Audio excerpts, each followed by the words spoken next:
Do you want to know? Hey everyone, hope you all are doing great and welcome back to my daily vlog. এটা ছিল আমাদের কক্সবাজারের দ্বিতীয় দিন আর ঘুম থেকে উঠেই প্রথমে রেডি হয়ে নিচ্ছি। তো আমি ফার্স্টে আমার ড্রেস অ্যান্ড যা যা ওই দিন পরবো সব বের করে নিলাম। আর সেদিন সকালে পরার জন্য আমি কিউট পিঙ্ক কালার ড্রেসটা সিলেক্ট করি। আর আমাকে অনেকেই মেসেজে আস্ক করেছে যে এটা আমি কোথা থেকে নিয়েছি। এটা আমি কোনো অনলাইন পেজ থেকে কিনিনি, আমি এটা নিজে কাপড় কিনে ডিজাইন করেছি। আর এই তো ড্রেসটা পরে নিয়েছি আর হালকা পাতলা স্কিন কেয়ার করলাম। আর এখন যাবো উপরে ব্রেকফাস্টের জন্য। আর যাওয়ার পর দেখলাম যে ওয়েদারটা খুব সুন্দর। যাওয়ার পরে যেবার ছবি তোলা স্টার্ট হয়েছে, কারণ তখন ওয়েদারটা অনেক সুন্দর ছিল। আর সেদিন আমরা দুজন টুইনিং করেছিলাম, সেম সেম ড্রেস পরেছি।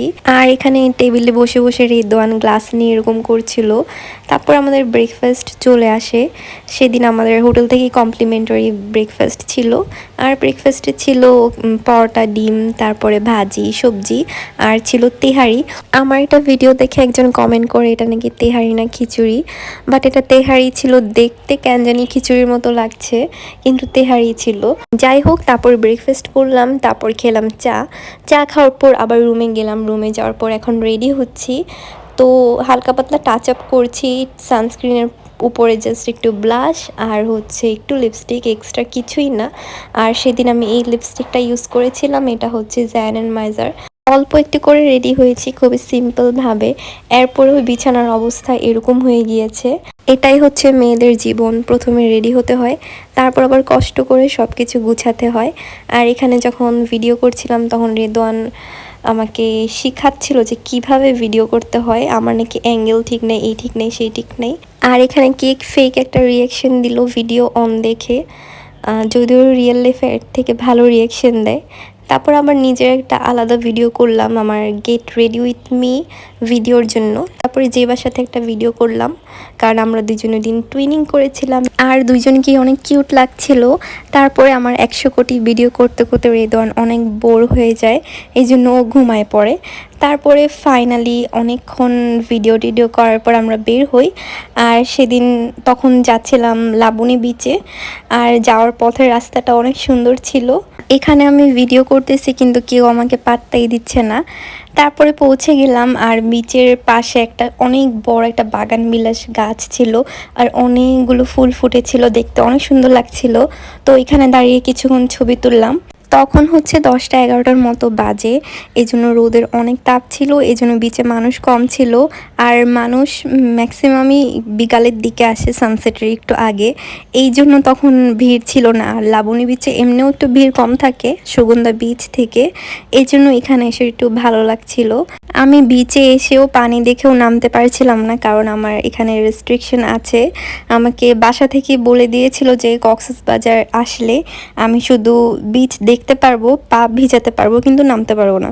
কারণ আমার 3-4 বছর আগে আমার সাথে একটা ইনসিডেন্ট হয়েছিল, এরপর থেকে কেউ আমাকে আর নামতে দেয় না।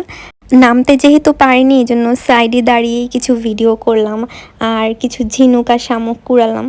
তো কিছুক্ষণ এখানে থাকার পর আমরা এখান থেকে চলে যাই, কারণ তখন রোদের তাপ অনেক বাড়ছিল আর মনে হচ্ছিল যে আমাদের স্কিন একদম বার্ন হচ্ছে, এই জন্য এখান থেকে চলে যাই। আর যাওয়ার পথে বাইরে এরকম আচারের দোকান ছিল, সেখান থেকে আমরা প্রথমে একটা টক ফলের আচার কিনি। এটা অনেক, সরি এটা আচার না, এটা হচ্ছে ভর্তা। এটা অনেক বেশি টক ছিল। তারপরে এই আচারের দোকান থেকে একটু বড়ের আচার আর সাথে একটু আমসত্ত্ব কিনি, আর এগুলো খেতে খেতে আমরা চলে যাচ্ছিলাম।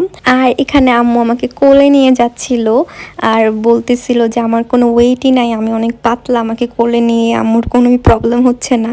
তারপরে হোটেলে গেলাম আর এতক্ষণ রোদে থেকে আমার প্রচণ্ড মাথা ব্যথা করছিল। আর আমার মাইগ্রেনের এমনি অনেক সমস্যা আছে, এই জন্য আমি তাড়াতাড়ি করে চা বানিয়ে নিলাম আমার জন্য, দুধ চা, আর আম্মুর জন্য হচ্ছে মশালা টি। তারপরে চাটা খেলাম আর চা খাওয়ার পর একটু রেস্ট নিয়েছিলাম। এরপর আমাদের লাঞ্চের সময় হয়ে যায়। তারপর আমরা উপরে চলে গেলাম লাঞ্চের জন্য, আর এটা ছিল খাবারের কুপন। আর আমি তো বলতেই ভুলে গিয়েছি যে কক্সবাজার কেন এসেছিলাম। আমাদের কোম্পানি থেকে আমাদেরকে পিকনিকে নিয়ে এসেছিল এখানে। আর তারপরে লাঞ্চে সেদিন ছিল পোলাও, রোস্ট, খাসির মাংস আর ডিম ভুনা। তারপর খাবার শেষ করে আবার হোটেলে ব্যাক করলাম, মানে রুমে ব্যাক করলাম। তারপর একটু রেস্ট নিয়ে আবার রেডি হওয়া শুরু করছি, কারণ বিকালবেলা আবার একটু বাইরে যাব। বিকেলে আমরা ইনানিতে যাব, তো ওইটা আমাদের হোটেল থেকে অনেকটাই দূরে, এই জন্য দুপুরেই রেডি হচ্ছিলাম। আর এটা হচ্ছে আমার একটা ছোট্ট ফ্যান, ও আমার সব ভিডিও দেখে, অনেক কিউট একটা বাচ্চা মাশাল্লাহ। তারপরে হচ্ছে মোস্ট ইম্পর্টেন্ট জিনিস, যেটা ছাড়া হচ্ছে কোনো ভ্যাকেশন কল্পনাই করা যায় না। আমি যে সকালবেলা রেডি হয়েছিলাম ওইটার উপরই এখন আবার রেডি হচ্ছি, মানে একটু রিটাচ করছি, জাস্ট মুখটা একটু পানি দিয়ে ধুয়ে দেন সানস্ক্রিন একটু রিঅ্যাপ্লাই করলাম। তারপরে একটা কনসিলার দিয়ে নিচ্ছি, এটা হচ্ছে শি গ্ল্যামের একটা কনসিলার। আর কনসিলারটা ভালোভাবে ব্লেন্ড করার পর এরপরে শি গ্ল্যামের একটা ব্লাশ দিচ্ছি, এটা আমার সবচেয়ে পছন্দের একটা ব্লাশ। এটা খুবই স্মুথ আর একদম ভেলভেটি ফিনিশ দেয়, আর কালারটাও একদম পারফেক্টলি বিচের সাথে যায়, মনে হয় যে একদম ন্যাচারাল কিছু। তারপরে আমি একটা লিপ অয়েল দিচ্ছি, আমার যে সকালে লিপস্টিক দেওয়া ছিল ওইটার উপরেই লিপ অয়েলটা অ্যাপ্লাই করলাম। আর এটা হচ্ছে বিহাইন্ড দ্য সিন, আমি তো আর কোনো ট্রাইপড বা স্ট্যান্ড নিয়ে যাইনি, তো রেদওয়ানকে দিয়ে এরকম ফোন ধরে রাখছিলাম আর ওই আমার ভিডিও করে দিয়েছিল। আর এটা হচ্ছে ফাইনাল লুক। আমি বিচে আসলে পছন্দ করি এরকম ন্যাচারাল মেকআপ, কোনো ভারী মেকআপ আমার একদমই ভাল লাগে না। ভ্যাকেশনে আসলে আমি ফাউন্ডেশন একদমই অ্যাভয়েড করি, যত মিনিমাল রাখা যায়, বিকজ লেস ইজ মোর। তারপর এটা হচ্ছে আমার ফুল আউটফিট। আমি লাস্টের দিকে চুলটা বেঁধে নিয়েছিলাম, কারণ যাওয়ার পথে বাতাসে চুল একদম এলোমেলো হয়ে যায় আর নষ্ট হয়ে যায়। আর এটা হচ্ছে আমরা দুইজন। তারপরে বের হয়ে গেলাম, তখন বাজে 3:30। আর গোল্ডেন আওয়ারের গোল্ডেন গ্লো এটা আমার সবচেয়ে পছন্দের। তারপরে রওনা দিলাম। আর আমি জানতাম না যে কক্সবাজারেও এত জ্যাম পড়ে, যেখানে আমরা আধা ঘন্টায় পৌঁছে যাওয়ার কথা সেখানে পৌঁছাতে আমাদের 1.5 ঘন্টা লাগে। আর জ্যামে বসে বসে রেদওয়ান এই কয়েকটা ফুল কুড়িয়ে এনে আমাকে দিয়েছিল। তারপরে অনেকক্ষণ পর আমরা পৌঁছাই। প্রথমে ভেবেছিলাম যে রাস্তায় বসে থাকতে থাকতেই মনে হয় সানসেট হয়ে যাবে, কিন্তু না, আমরা একটু সময় পেয়েছিলাম। আর যাওয়ার পরই আমার মন একদম ভালো হয়ে যায়, কারণ I love sunset and beach. আর তখন এত সুন্দর লাগে বিচ দেখতে।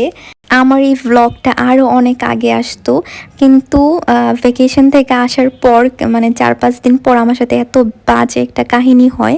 আমি যখন এই ভ্লগটা এডিট করছিলাম, আমি এডিট করে রেখে দিয়েছিলাম, ভয়েস ওভার দেওয়া বাকি ছিল, তো এডিট করে আমি ফোনটা চার্জ দিই, দেন কি যেন হয়, ফোন অন অফ অটোমেটিক হচ্ছিল, দেন একদম ফোন অফ হয়ে যায়। তো এটা নিয়ে আমি সার্ভিস সেন্টারে যাই।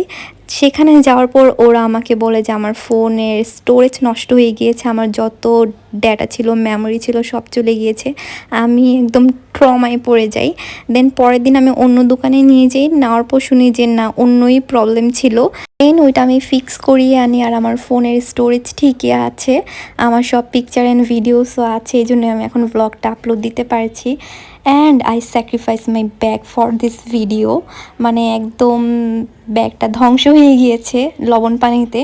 তারপরে হোটেলে ব্যাক করলাম, আর that day my skin was skinning so good. তারপরে এখানে রেডি হচ্ছিলাম, কারণ যাব ডিনারের জন্য, and again meet my little fan.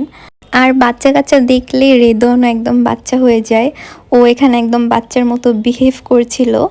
তারপর এখান থেকে আমরা উপরে চলে গেলাম খাওয়ার জন্য। আর এখন বসেছিলাম আউটডোরে, যেহেতু রাতের বেলা, দিনের বেলা অনেক রোদ থাকে, এজন্য আউটডোরে বসা যায় না, তো রাতেই সুযোগ পাই আউটডোরে বসার।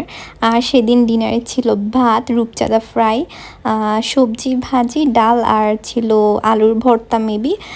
তো পেট ভরে ওই দিন খেলাম। রূপচাঁদা ফ্রাইটা অনেক মজা ছিল, একদম ফ্রেশ রূপচাঁদা ছিল। ডিনার শেষে রুমে গেলাম, আর খাওয়ার পর তো আমার 1 কাপ চা না হলেই না, তো এখানে এসে আমি চা বানাচ্ছিলাম। অ্যান্ড এগেইন রেদওয়ান আমাকে খুব জ্বালাচ্ছিল, একদম বাচ্চার মতো বিহেভ করছিল। তারপর কিছুক্ষণ পর উপর থেকে আব্বুর কল আসলো যে উপরে যেতে, কারণ কনফারেন্স শুরু হবে। আর তাই উপরে গেলাম অ্যান্ড মিট মাই ফাদার। আব্বু তখন বক্তৃতা দিচ্ছিল, আর আমি মিউট করে দিয়েছি, কারণ আপনারা হয়তো এগুলো শুনলে বোর হবেন। তারপরে কনফারেন্স শেষে আমরা একটু বাইরে যাই চা খাওয়ার জন্য। আর বের হওয়ার পরই হোটেলে নিচে এই দুইটা কুকুর আমাদেরকে দেখে একদম পাগল হয়ে যায়। এদেরকে তখন আমরা খাবার দিইনি, এরপরও এত কিউট বিহেভিয়ার করছিল। একটা আমার একদম কাঁধের উপর উঠে গিয়েছিল আর আমাদের পেছন পেছন যাচ্ছিল, আমার পায়েও কয়েকবার ধরে মানে হাত দিয়ে ধরে রেখেছিল যাতে আমি হাঁটতে না পারি। তারপর ওদেরকে একটু খাবার দিলাম, খাওয়ার পর তো আরও শুরু হয়েছে যে এবার ওড়না নিয়ে টানাটানি করছিল, যে আবার জুতা নিয়ে চলে গিয়েছিল। দেন ওদেরকে শান্ত করে ওদেরকে বিদায় দিয়ে আমরা যাচ্ছিলাম চা খেতে। আর এখান থেকে একজন আমাদের সাথে অনেক দূর পর্যন্ত এসেছিল। তো এরপর আমরা চা খেতে চলে গেলাম শালিকে। এখানে যাওয়ার পর আর একটা কিউট বাচ্চার সাথে দেখা হয়, এটা শালিকের মধ্যেই ছিল, ও এখানে বসে বসে ঘুমাচ্ছিল, মেবি ওরাই ওকে পালে। তো এখানে গিয়ে আমরা চা অর্ডার দিলাম, কারণ আমরা 2 বছর আগে যখন এসেছিলাম তখন এখানে চা আমাদের অনেক মজা লেগেছিল, এই জন্য এখানে আবার আসলাম। তারপরে ছোট্ট বাচ্চাটার সাথে বসে বসে চা খেলাম। আর এটাই ছিল আমার কক্সবাজারের ডে 2। তারপর ডে 3 ব্লগও আসবে। So that's it for today.